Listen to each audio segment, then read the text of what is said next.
Primaire à droite, ils sont de gauche et ont voté dimanche. Nous avons rencontré quelques électeurs de gauche qui ont participé au premier tour de la primaire de la droite et du centre ce dimanche. Ils racontent. Dans la foule qui se presse dimanche dans les bureaux de vote, il n'y a pas que des sympathisants de la droite et du centre. À l'image de ce bureau du XVIe arrondissement de Paris, traditionnellement à gauche. Là, on patiente sagement jusque dans la rue Joseph de Maistre pour glisser son bulletin dans l'urne. Dans la file, une petite poignée d'électeurs de gauche a choisi de se déplacer. Interrogé par Le Figaro, tout se justifie de la même manière, je voulais faire barrage à Nicolas Sarkozy. Pas trop difficile d'aller voter à droite quand on est un électeur de gauche. Non, c'était important de choisir celui qui affrontera notre candidat, réagit cette jeune femme de 32 ans, à la sortie du bureau de vote. Moi, j'ai voté Juppé pour éliminer Sarkozy, confie ce dirigeant d'entreprise de 51 ans. Ça m'a fait un peu bizarre de voter à droite et de leur donner 2 € mais c'était nécessaire selon moi.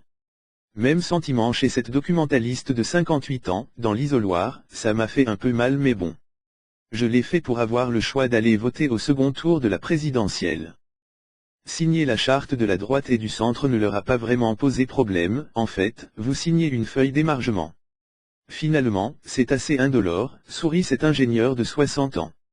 C'est même plus facile puisque sur le moment, on ne se rend pas compte qu'on la signe, renchérit un cadre de 45 ans, en tenue de sport. Par contre, j'espère à ne pas avoir à revenir dans une semaine. Je ne sais pas si on peut le dire ici, mais je suis souverainiste de gauche.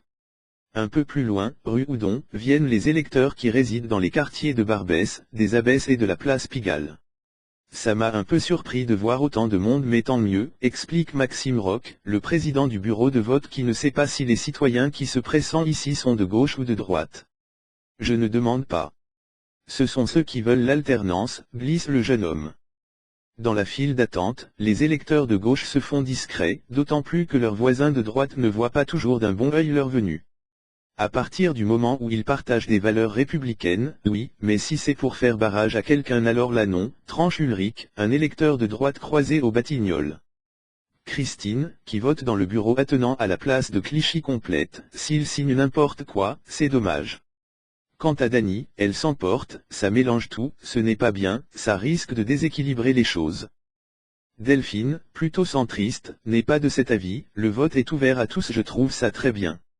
Maxime, qui attend devant l'urne pour glisser son bulletin, hésite à répondre, je ne sais pas si on peut le dire ici, mais je suis souverainiste de gauche.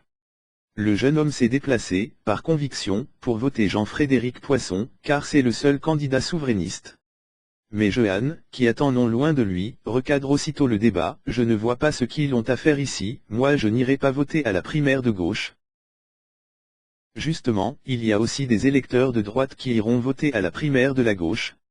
C'est le cas de Marion, dès qu'on nous demande notre avis, je trouve ça sain d'exercer notre devoir citoyen en votant quel que soit le bord politique auquel on appartient.